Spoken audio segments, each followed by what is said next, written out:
Hi friends, welcome back to Maggie's kitchen. ఈరోజు నేను మీతో ఒక మంచి నైవేద్యం రెసిపీని మీతో షేర్ చేయబోతున్నాను. మేడం గారు పూజలో చాలా బిజీ అయిపోయారండి. మరి నవరాత్రులు స్టార్ట్ అయిపోయింది కదా, అమ్మవారికి ఎంతో ఇష్టమైన కట్టె పొంగల్ని ఈజీగా చాలా టేస్టీగా ఎలా చేసుకోవాలో ఈ వీడియోలో చూపించబోతున్నాను.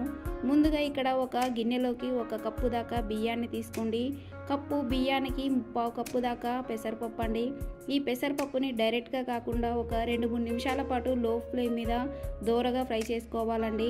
మీకు ఒకవేళ టైం కుదరకపోతే అలాగైనా తీసుకోవచ్చు, కానీ ఇలా ఫ్రై చేయడం వల్ల మనకి టేస్ట్ అనేది చాలా బాగుంటుందండి.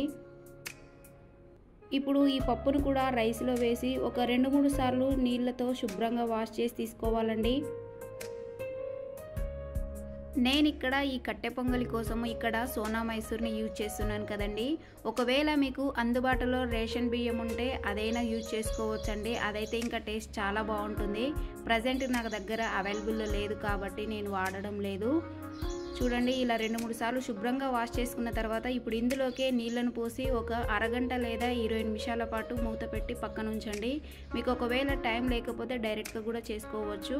టైం ఉంటే మాత్రం ఒక ½ అన్ అవర్ పాటు నానబెట్టి తీసుకోండి. ఇప్పుడు మనం తీసుకున్న కప్పు బియ్యానికి 4 లేదా 5 కప్పుల దాకా నీళ్ళని తీసుకోండి.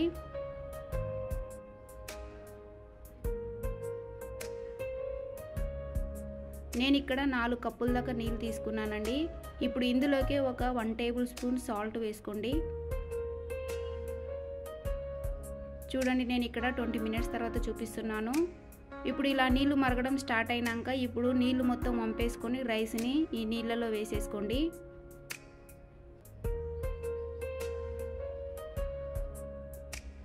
ఇలా రైస్ మొత్తం వేసుకున్నాక ఒకసారి ఇదంతా కలుపుకొని మూత పెట్టి హై ఫ్లేమ్ మీద కుక్ చేసుకోండి.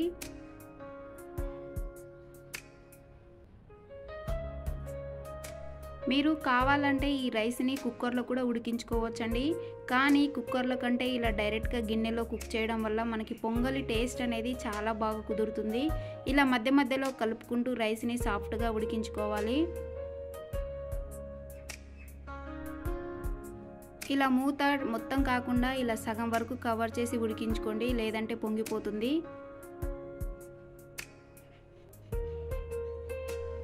చూడండి, మనకి ఇక్కడ రైస్ కూడా ఆల్మోస్ట్ సాఫ్ట్గా ఉడికిపోయింది కదా.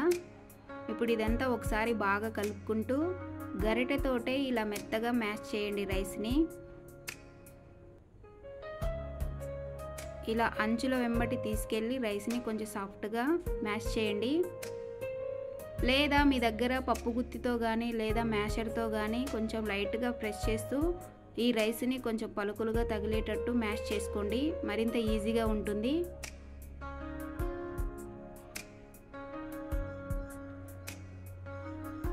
ఇలా లైట్గా ప్రెస్ చేస్తూ మ్యాష్ చేసుకోవాలండి.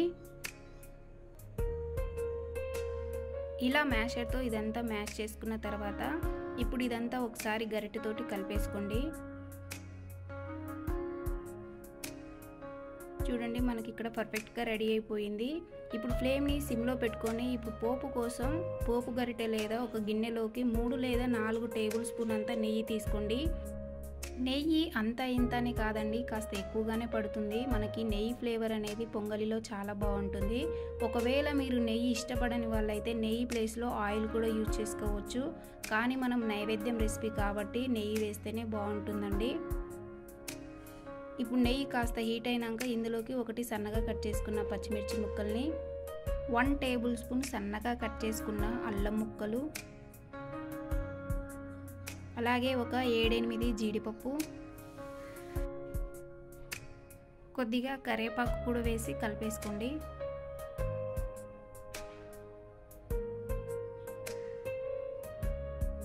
అలాగే 1 టేబుల్ స్పూన్ మిరియాలు,